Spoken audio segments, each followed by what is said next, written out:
Bienvenue mesdames et messieurs à cette grande édition du journal sur Molière Canal. Mais bien avant toute chose, voici ces grandes articulations. Et puis rencontre ce jeudi 3 septembre 2020 à Kasumbalesa entre l'autorité urbaine et un caucus de députés nationaux élus du Grand Katanga. Objectif, passer en revue de la situation sécuritaire et socio-économique de cette contrée du pays. C'est tout pour les sommaires. Votre journal, c'est tout de suite.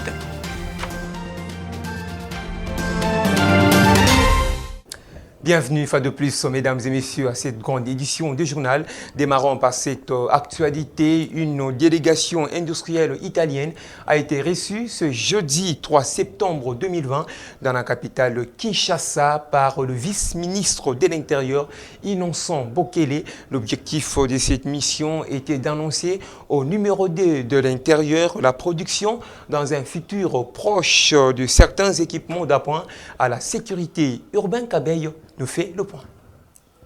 Conduite auprès du numéro 2 de la sécurité par l'honorable sénateur José Longwana, cette équipe est venue faire part de la production de certains équipements de sécurité pour la police nationale congolaise.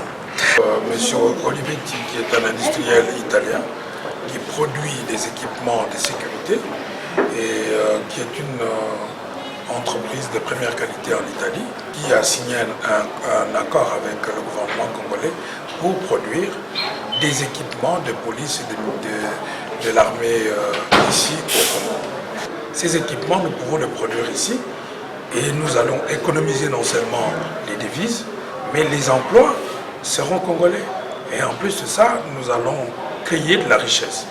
Alberto Oliveto, directeur général de Sporting Division, l'entreprise qui va produire ces 10 équipements, demande la collaboration de la population afin d'aboutir à un bon résultat pour le bien de tous. Non solo per la vendita per il paese, ma che dal Congo si possa esportare in tutti gli altri paesi dell'Africa. Donc cela ne s'arrêtera pas seulement au Congo, mais nous voulons partir du Congo pour exporter vers les autres pays d'Afrique. Donc le Congo sera le point focal, c'est du Congo qui partira cette impulsion qui nous amènera vers d'autres pays d'Afrique. Donc voilà pourquoi nous avons résolu de venir investir ici avec cette entreprise qui va donner la protection et la sécurité pour tous. Eh bien, nous allons apporter une protection substantielle, non seulement aux policiers et à la population, mais aussi dans le domaine sanitaire. Le vice-ministre Innocent Bokele s'est dit satisfait de l'initiative car ça concorde avec les besoins de la police. Nous sommes très ravis de cette démonstration. Ça concorde déjà aux besoins de notre police. Je suis très content aussi du fait que vous avez déjà parlé avec notre collègue de l'industrie, étant donné que la production sera locale. Disons que cet investissement aura besoin d'au moins 2000 emplois.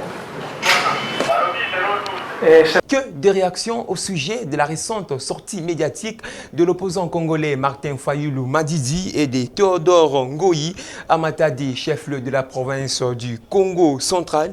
Les alliés du FCC saluent cette sortie médiatique de Fayulu, mais de l'autre côté, l'UDPS qualifie cela de non-événement. Suivez. Je pense que nous devons être clairs. De prime abord, j'aimerais dire d'abord que moi je ne suis pas de Lamuka, non plus de l'SID. Donc Fayulu n'est pas mon leader, il n'est pas de mon parti. Mais nous ne sommes pas dans la période d'attente de la pensée unique. Nous sommes dans une période où la démocratie, le multipartisme, donc où la Constitution confère les droits à tous les Congolais de pouvoir adhérer à un parti politique ou dans une plateforme, aussi de pouvoir émettre son avis. Monsieur Martin Fayulu, c'est très regrettable, lui qui se prétendait être le soldat du peuple. Maintenant, nous nous rendons compte qu'il n'est pas le soldat du peuple. Il est là, il n'est qu'un sous-traitant au service d'un camp politique qui a détruit ce pays, qui avait confisqué les intérêts du peuple congolais. Nous lançons une mise en garde sévère à tous les ennemis du peuple qui cherchent à comploter contre les intérêts de la République. Nous sommes là, nous les attendons, qui viennent avec des projets qui vont dévier les processus. Nous allons nous occuper d'eux. Et ça ne va pas nous étonner aujourd'hui si l'honorable Fayoulou prend le même chemin qu'avait pris son collègue député national Jean-Jacques Mamba. Et il faut encore ajouter que M. Fayoulou, nous le connaissons très bien. Il a été fabriqué à Genève contre M. Félix Tshisekedi. Et s'il est aujourd'hui utilisé par le FCC, parce que la fois dernière, il était utilisé par Bemba et Moïse contre Félix. Et si aujourd'hui il est utilisé par nos partenaires qui sont en même temps nos adversaires, ça ne va pas étonner lui. Rendons-nous à présent dans la province du Haut-Katanga. Les caucus des députés nationaux de Grand Katanga a conféré ce jeudi 3 septembre 2020 avec l'autorité urbaine de Kasumbalesa, dont l'objectif de s'imprégner de la situation sécuritaire et socio-économique devenue actuellement une question préoccupante pour l'ensemble du pays. C'est un reportage de Gérard Isaac Sangwa. L'autorité urbaine de la ville frontalière de Kasumbalesa a reçu en audience ce jeudi 3 septembre 2020 une délégation des caucus des députés nationaux élus du Grand Katanga, conduite par le doyen Martin Kaboueloulou. Objectif, s'imprégner en tant que représentant du peuple de la gestion douanière et de la problématique du dossier de la contrebande et la fraude douanière à la frontière. À l'occasion, une réunion urgente a été tenue dans la grande salle Trafigo par Philbert Kundamilundu et les chefs de service de l'ordre opérationnel œuvrant à la frontière Zambie-RDC. Quelques députés s'en ont exprimés pour donner les motifs. Social de la jeunesse, parce que le plus grand mot qui ronge le territoire de Sakaria et notamment la ville de Kasumbalesa, c'est le chômage dans la jeunesse. Cette jeunesse a besoin d'être encadrée, cette jeunesse a besoin d'avoir de l'emploi pour qu'elle quitte les rues et qu'elle se concentre à l'avenir. L'État devra aussi songer aux infrastructures pour permettre de canaliser réellement les recettes vers le trésor public pour la politique de développement de ce pays. Et nous avons reçu certaines recommandations, certaines préoccupations auprès de différents services et de différents représentants de différentes couches de la population. En tant qu'élus, nous avons pris cela en considération et nous remontons à Kinshasa. C'est notre travail de représenter le peuple, de défendre ce peuple. En définitive, les élites du peuple du Katanga, à l'unanimité, n'ont pas manqué à saluer les efforts du chef de l'État pour le rétablissement de l'ordre public à Kasumbalesa. Restons toujours à Kasumbalesa, mesdames et messieurs, dans une vidéo diffusée sur les réseaux sociaux qui circule depuis l'après-midi. L'on démontre la réapparition d'Isaac Chiswaka, présumé contrebandier à la base Bilonga dans la ville frontalière de Kasumbalesa. Là, nous sommes précisément dans la province du Haut-Katanga. Suivez cet extrait. Situmikake kubwana banapona bile baifanya banyache nifanye politique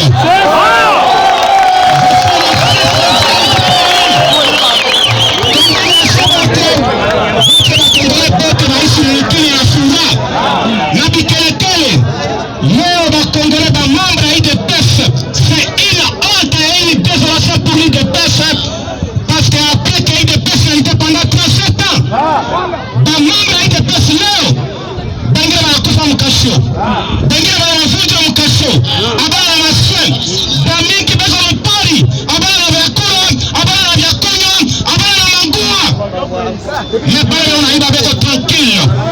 C'est le peuple congolais qui va marcher avec le sang, avec de larmes aux yeux.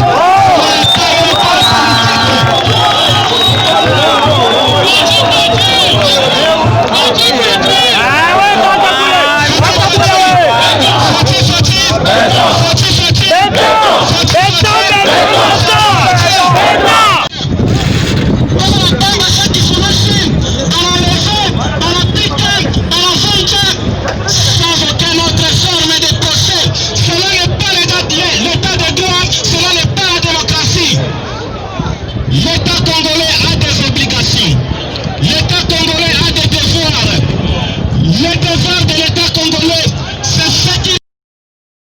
Rendons-nous à présent dans la province du Kasaï central. Le tribunal pour enfants de Kananga dans la province du Kasaï central a débuté ce jeudi 3 septembre 2020 avec la tenue de premières audiences publiques qui se déroulent en chambre foraine au sujet de jugements supplétifs pour les enfants ayant dépassé le délai légal des 90 jours prévus pour la déclaration des naissances à l'état civil. Suivez ça. La plupart des parents ignorent l'importance d'enregistrer leurs enfants à l'état civil car ne disposant pas d'informations exactes et précises concernant la déclaration de l'état civil et n'en comprennent pas l'enjeu essentiel. Ils laissent ainsi passer le délai de 90 jours pour enregistrer la naissance et se trouvant ensuite dans l'incapacité de payer le $250 nécessaire à l'établissement du jugement supplétif. C'est ainsi qu'en soutien aux parents et aux enfants vulnérables, le HCR vient en appui aux autorités et institutions compétentes pour faciliter la reconnaissance des droits à l'enregistrement de leurs enfants sans discrimination. Voilà le sens du lancement des audiences en vue de jugements supplétifs d'actes de naissance en faveur de 2500 enfants vulnérables de la ville de Kananga dont les déclarations et l'enregistrement des naissances n'ont pas été possibles dans le délai précis par la loi. Ali Mahamat, chef de la sous-délégation des HCR Kasaï Central, est convaincu de l'engagement de tous. Chers enfants, je suis persuadé qu'avec votre engagement et l'accompagnement de mon organisation, le HCR, à vos côtés, les efforts fournis finiront par garantir davantage l'accès à la pleine jouissance de droit, à l'enregistrement et à la nationalité aux enfants du Grand Kasaï en général.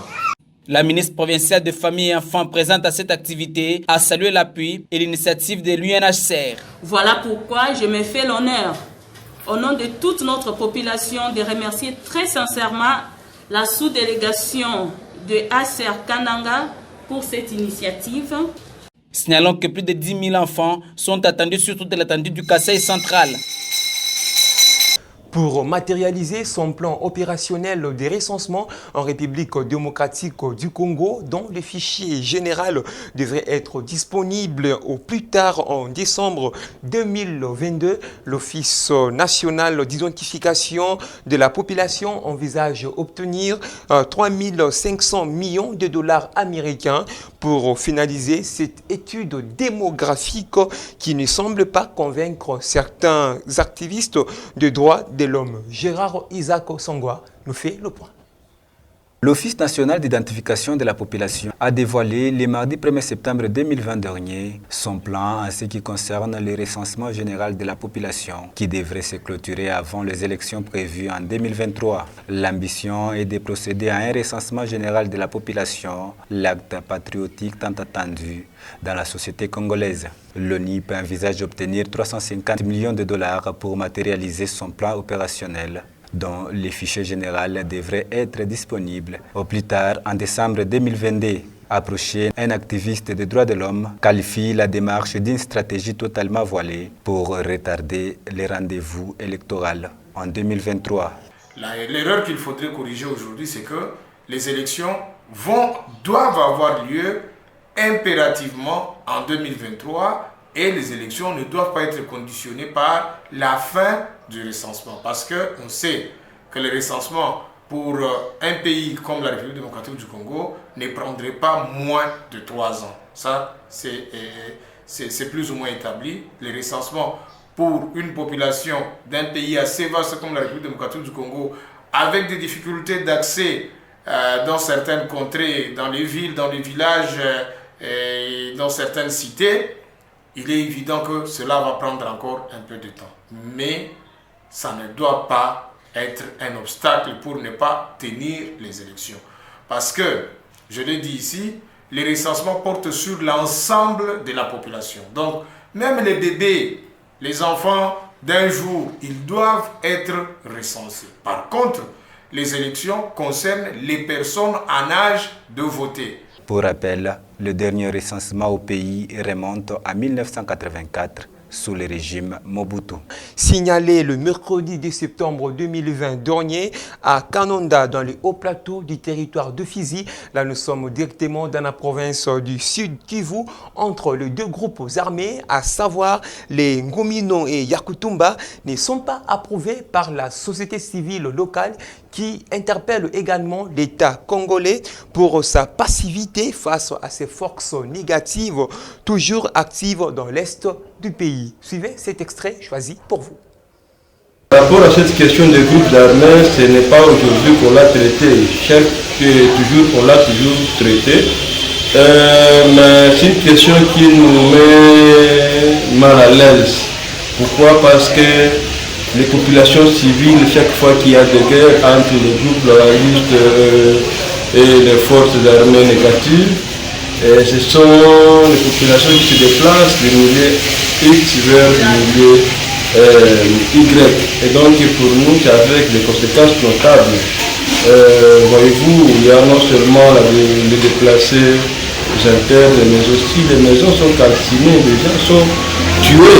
Donc pour nous, c'est un manque à gagner très grave. Donc chaque fois, on est en train d'implorer à l'État congolais de faire sommier à ce que ces phénomènes de groupes armés soient éradiqués dans notre pays.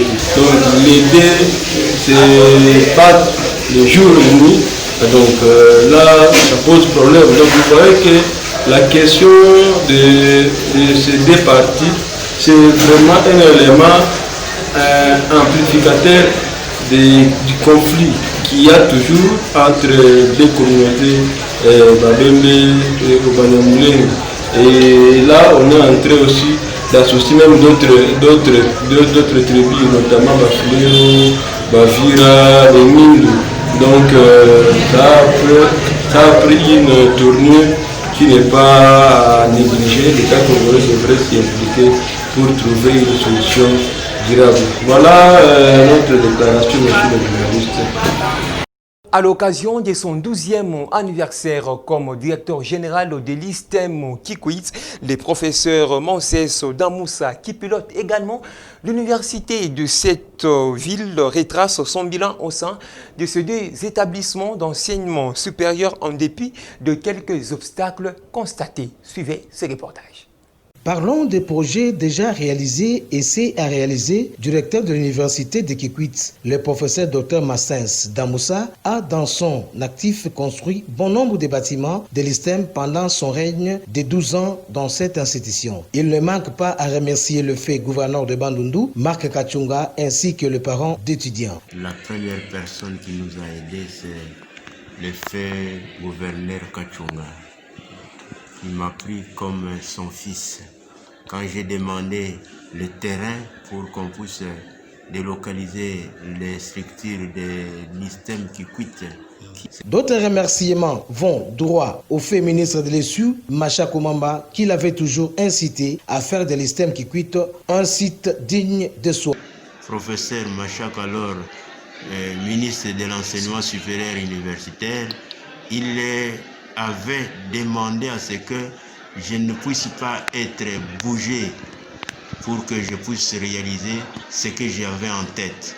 Quittant l'ISTEM pour l'université de Kikwit, cet ancien doyen des facultés des sciences agronomiques à ce jour, recteur, n'a pas aussi oublié Steve Mikaï, jadis ministre de l'ESU, pour avoir décrété l'ultimatum de fermer les facultés de médecine qui n'avaient pas de clinique pour leur pratique en RDC. Tant un coup d'œil au projet de construction d'une clinique universitaire, Prof Massens ne cesse de remercier l'actuel gouverneur de province du Kwilu, Willy Echundala Hassan, pour avoir accepté son lobbying sur ces projets et construit ces clinique universitaire ici à Kikwit. En harcelant le nouveau gouverneur de province, son excellence Echundala, que ce dernier a entendu nos cris de détresse, il est venu à notre secours, c'est pourquoi il a construit ces bâtiments-là. Côté perspective d'avenir de l'université, le recteur précise que son institution attend la suite des projets avec les Italiens et les Japonais pour un reboisement des terrains de 70 hectares en Ndunga. Il n'oublie pas les projets avec Parlons éducation à présent, mesdames et messieurs. Faisons un état des lieux sur le déroulement des épreuves préliminaires de l'examen d'État édition 2019-2020, particulièrement dans son entité. L'inspecteur principal de l'EPST au Katonga, Nicolas Nyangé, s'en félicite de l'effectivité tout en restant serein pour l'étape décisive de l'exéta qui démarre la journée du lundi 7 septembre prochain. Suivez. Nous sommes en pleine évaluation par rapport aux sessions, mais jusqu'à ce stade, jusqu'au jour d'aujourd'hui, nous voulons encore nous dire, c'est vraiment un mi-parcours, je voudrais insister là-dessus. Nous voulons quand même nous dire que nous sommes dans le bon. Nous sommes dans le bon, il y a le calme, les examens se passent dans les bonnes conditions et dans le respect des gestes barrières, sur tout ça. Et vous savez bien que nous avons pu multiplier le nombre de centres, nous avons pu dédoubler le nombre de centres pour qu'un élève soit seul sur le banc. Vous pouvez le vérifier. Eh bien, cela a un impact, et la qualité est à ce prix, et la santé de nos enfants est aussi à ce prix-là. Eh bien, le dimanche à 14h, les enfants seront dans le centre. Et le lundi matin, nous commençons, lundi donc, à 8h de Kinshasa, nous commençons les épreuves de la session ordinaire. Par rapport à cela, toutes les dispositions sont prises pour que ça se passe dans les bonnes conditions. Nous aimerions aussi que les enfants fassent tout aussi. Nous sommes en train de mettre tout en œuvre pour qu'ils passent les examens dans le calme, dans la tranquillité, que les parents aussi et les enfants aussi fassent tout pour qu'ils passent l'examen sans turbulence dans les centres. C'est ainsi que nous rappelons que l'élève qui n'a pas de macaron, l'élève qui n'a pas son addendum ne sera pas accepté dans les centres. Les macarons sont là dans le centre, les addendas, nous sommes en train de les donner aussi gratuitement, les addendas. Ils viennent, les chefs d'établissement viennent les retirer gratuitement, les addendas, et ils doivent remettre cela aux élèves. Et l'élève aura donc deux documents pour l'identifier. D'une part, l'addendum et d'autre part, son macaron. À peine installé par le gouverneur de province du Haut-Katonga, le borne fontaine ainsi que le dispositif d'éclairage public déjà opérationnel à Kipushi ont été la cible des vols de la part d'un réseau de malfrats non autrement identifié la nuit du mercredi à ce jeudi 3 septembre 2020. Gisèle Kabongo pour le reportage. Seulement après le rétablissement du réseau électrique de l'éclairage public dans la commune urbano-rurale de Kipushi par le gouverneur de province du Haut-Katanga, Jacques Yaboula Katoué, il s'avère que ce patrimoine d'intérêt communautaire a été la cible des malfrats non autrement identifiés la nuit du mercredi à ce jeudi 3 septembre 2020. Dans l'aire sale besogne, les inciviques ont emporté sans qualité les câbles électriques qui servaient du raccordement à l'éclairage public jusqu'à déterrer les poteaux et les acheminer dans une destination inconnue. De tout, ces actes d'incivisme sont déplorés par la population de cette partie de la capitale qui préfère. À peine que le gouverneur a mis ces histoires, nous venons de rencontrer encore ces gens qui viennent de voler les câbles. C'était vers 3 heures si je ne me trompe pas. En tout cas, ça me fait très mal. Et on a mis ça pour que la population puisse quand même attirer quelque chose du gouverneur plutôt. Mais aujourd'hui, nous venons de voir le vol, tout ça, vraiment, ça me choque. C'est pas du tout bien. Lorsque le gouverneur de province était venu ici à Kipushi, nous lui avons demandé la mise en place de l'éclairage public. Mais à cause de l'insécurité grandissante, tout a été volé. Il fait très noir pendant la nuit et nous ne savons pas comment nous déplacer. Aussi, la police du coin n'a pas de moyens nécessaires pour intervenir. Le gouvernement peut leur payer des véhicules d'intervention. Que les autorités nous viennent en aide vraiment. Toutefois, l'appel a été lancé à l'endroit des autorités pour que les mesures sécuritaires soient renforcées dans cette cité minière. Parlons à présent religion, mesdames et messieurs. Publication le mercredi de septembre 2020 dernier de la liste de nouveaux membres du comité de l'église Réveil du Congo. C'est l'inspecteur général au cabinet de l'évêque général de cette confession religieuse qui a procédé à cet exercice. Suivez ces propos recueillis pour vous par Gisèle Kabongo. Vu l'urgence et la nécessité des sites. Article 1er de la nomination du président coordonnateur de la région ecclésiastique. est nommé au poste en regard de son nom. La personne mieux indiquée ci-après. Évêque coordonnateur Abel Djour Yav, président coordonnateur de la région ecclésiastique du Grand Katanga. Article 2e. Le président coordonnateur de la région ecclésiastique du Grand Katanga représente le président évêque général et représentant légal de l'ERC auprès de l'État et vis-à-vis de tierces. Article 3e. De la nomination de président des conseils provinciaux de l'ERC. Sur proposition du président coordonnateur de la région ecclésiastique du Grand Katanga, sont nommés au poste en regard de leur nom, en fonction de président provincial, les personnes mieux indiquées ci-après.